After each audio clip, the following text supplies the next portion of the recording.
Price the Lord, ஹல்லேலூயா. கிறிஸ்துவுக்குள் பிரியமானவர்களே, இந்த அருமையான காலை வேளையிலும் தேவ சமூகத்துக்கு வந்த உங்கள் ஒவ்வொருவரையும் இயேசுவின் நேற்று நாமத்தினாலே அன்பின் வாழ்த்துக்கள். இந்த நாளிலும் ஆதியாகமம் 24ஆம் அதிகாரம் 48ஆம் வசனத்தை அடியேன் வாசிக்கிறேன்.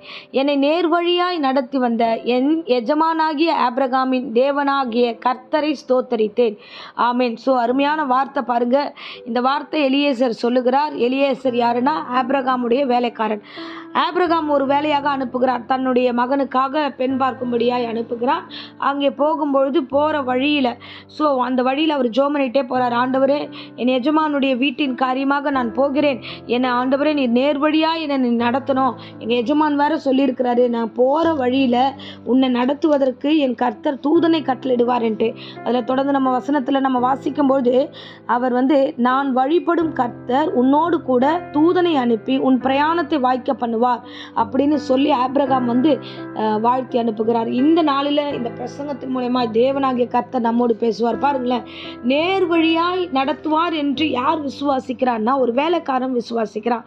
எஜமான் சொல்றாரு, என் கடவுள் உனக்கு துணையாக இருப்பார், என் கடவுள் அந்த தூதனை அனுப்பி உனக்கான காரியத்தெல்லாம் வாய்க்க பண்ணுவார்னு அவருடைய எக்ஸ்பீரியன்ஸில் அவர் சொல்லுகிறார். இதை அந்த வேலைக்காரனை அப்படியே விசுவாசிக்கிறான். இன்னைக்கு நமக்குள்ள என்ன ஒரு காரியம் இருக்கணும் தெரியுமா? தேவன் என்னை நேர் வழியில் நடத்தணும். எந்த காரணத்தை கொண்டும் தவறான வழியில் நம்ம நடத்தக்கூடாது.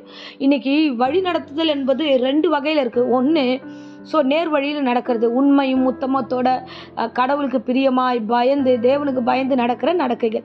இன்னொன்று தம்முடைய இஷ்டப்படி என்னெல்லாம் தோணுதோ அந்த வழியெல்லாம் நடந்து போகிறது. தவறுதலான வழிமுறையாக நம்ம கடந்து போயிடும், தப்பான விஷயத்தில் கடந்து போயிடுறோம். நமக்கு எது பிடிச்சிருக்கோ அது கரெக்டுன்னு நினச்சி அந்த வழியில் போய் நிறைய வாழ்க்கையில் நிறைய காரியங்களை நம்ம தொலைச்சிருக்கோம். இந்த மாதிரி நாம் வழி மாறி போன விஷயங்கள்லாம் கூட இந்த நாட்களில் இருக்குது.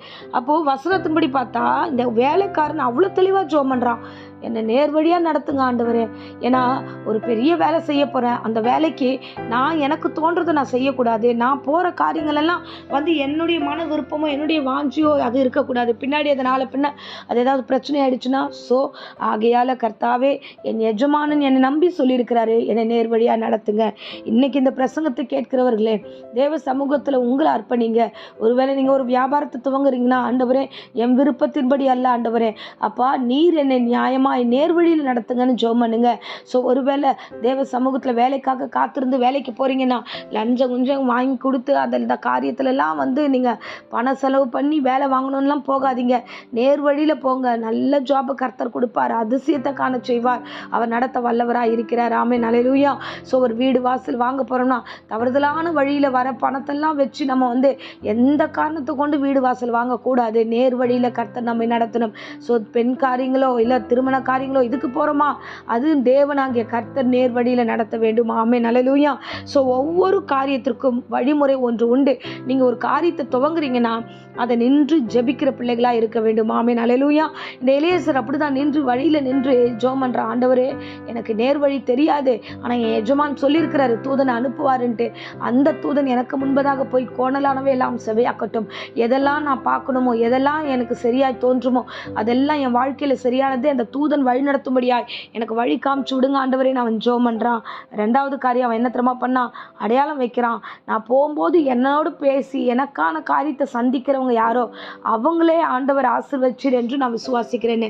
அப்போது நம்ம போகும்பொழுது நமக்கு ஏற்றாற் போல சமாதானத்துக்கு ஏதுவாய் என்னெல்லாம் வருகிறதோ அப்படின்ற ஒரு அடையாளத்தை வைத்து கொண்டு போங்க.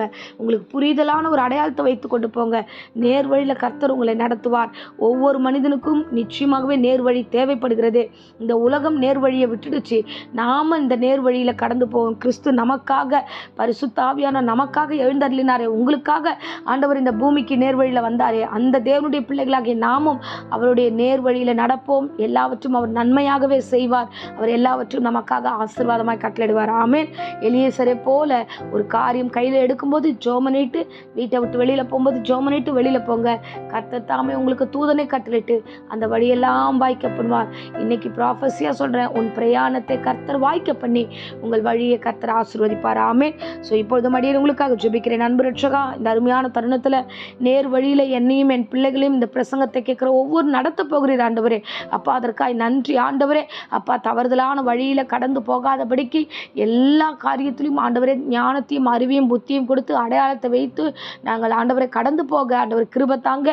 எல்லா மோசமான எண்ணங்கள் எல்லாம் நீக்கி போடுங்க. விசேஷமாக வியாதி விற்கிறவங்களுடைய யாராவது இந்த பிரசங்கத்தை கேட்டுக்கொண்டு தான் அவங்களுக்கு பூரண சுகத்தையும் ஆரோக்கியத்தையும் கட்டளிடும். எல்லா ஜுரத்தையும் வியாதியும் எடுத்து போடும்.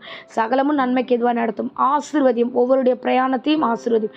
இயேசு நாமத்திலே ஜெபித்து ஒப்பு கொடுக்கிறேன் ஜீவனுள்ள நல்ல பிதாவே. ஆமேன்.